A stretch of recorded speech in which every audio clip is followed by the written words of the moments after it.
tall poppy syndrome towards me hasn't really been a thing because I don't think I've ever been so big that it's really affected me. And the people that have tried to cut me down are just blatant haters and jealous because they want to be doing what I'm doing, which is where it all comes from, really.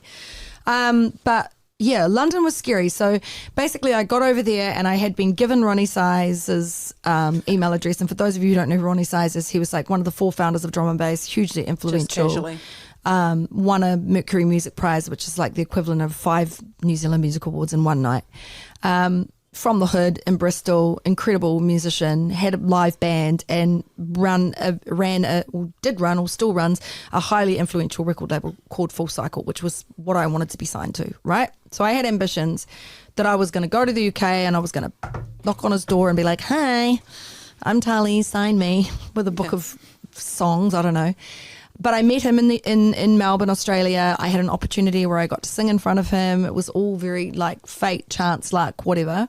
And then he gave me his email address. So I moved to the UK with the intention of working with him. But I got there and that stupid imposter syndrome, be humble stuff made me go, you alive? Yeah, I was like, I can't do it. Just can't email him.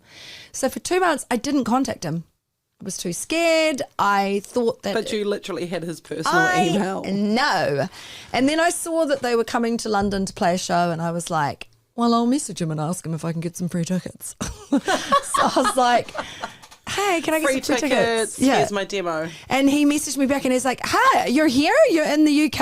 Oh, where have you been? Cool. Okay, come to the show. Here's some free tickets. So me and my best friend Missy, we went along. We got free tickets. We were right up the front. They saw us. They waved to us. After the show, they made a point of getting the security guards to take us backstage. We went backstage and they were like, "Oh my God, you're here. You know, how long have you been here?" And I was like, a few weeks. I'd been there like literally 2.5 months, but I just was too embarrassed to message him. So he took me on to the tour bus. They were about to leave and embark on tour, but they were like, we're having some drinks with a whole bunch of people. Come on the tour bus. So, you know, you go up the stairs, you go on the tour bus, you see all the like sleeper bunks and the lounge with the sound system and the kitchen, and it's like, woo, rock star kind of thing. And everyone's on there and we're all partying. And then Ronnie goes, everybody, I want to make an announcement. And we're like, oh yeah, what's the announcement? So we all quieten down. He goes, this is Tali, the girl from New Zealand that I was telling you about that I met in Australia, and she's going to MC for us. Tali, go. And I was like, what? You were like, oh shit. And so DJ Di started beatboxing and I started MCing and the whole bus went crazy and everyone was like, blah, blah, blah, cha, cha, cha, yeah, trigger fingers in the air. And trigger fingers. From there, it was just like, yeah, right.